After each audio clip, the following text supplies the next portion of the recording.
আমাদের চেষ্টা শতকরা 100% ছিল।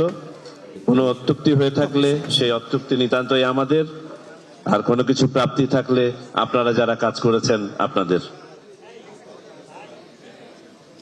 আমরা মনে করি জাতি হিসেবে আমাদের মান, সম্মান, ভাবমূর্তি বিশ্ববাজারে আনুষ্ঠানিক ঘোষণা দিবে, আমাদের বার্গেনিং ক্যাপাসিটি, আমাদের বিনিয়োগ, কর্মসংস্থান এবং আল্লাহর হাজার শুকর,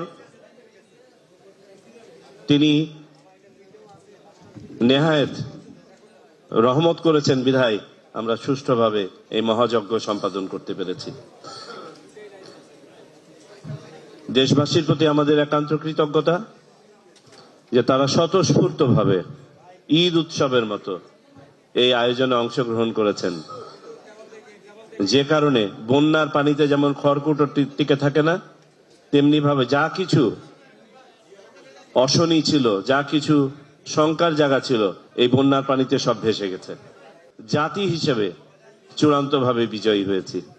আমি আর কথা বাড়াই না, পুনরায় আপনাদের কাছে কৃতজ্ঞতা জ্ঞাপন করছি। আমাদের প্রশাসনিক ব্যবস্থাপনায় হয়তো কোনো ঘাটতি থেকে থাকবে, আপনাদেরকে যথাযথভাবে আমরা লুক আফটার করতে পারি নাই। দয়া করে আপনারা এগুলো ক্ষমা সুন্দর দৃষ্টিতে দেখবেন। আর আমাদের যা কিছু অত্যুক্তি ছিল গত 2 দিন, ইনশাল্লাহ ভবিষ্যতে কোনো এক সময় পুষিয়ে দিব। তো সবাই ভালো থাকবেন। বাংলাদেশ চিরজীবী হোক।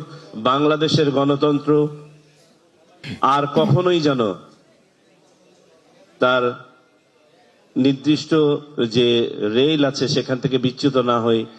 এই নির্বাচন যেন আমাদের ভবিষ্যতে আরো ভালো নির্বাচন করার জন্য পাথেয় হয়ে থাকে, দৃষ্টান্ত হয়ে থাকে, এই আশাবাদ ব্যক্ত করে আমাদের ভুলভ্রান্তির জন্য পুনরায় ক্ষমা চেয়ে নিয়ে আপনাদের কাছ থেকে বিদায় নিচ্ছি এবং ফরমালি এখান থেকে প্রচারণাই শেষ।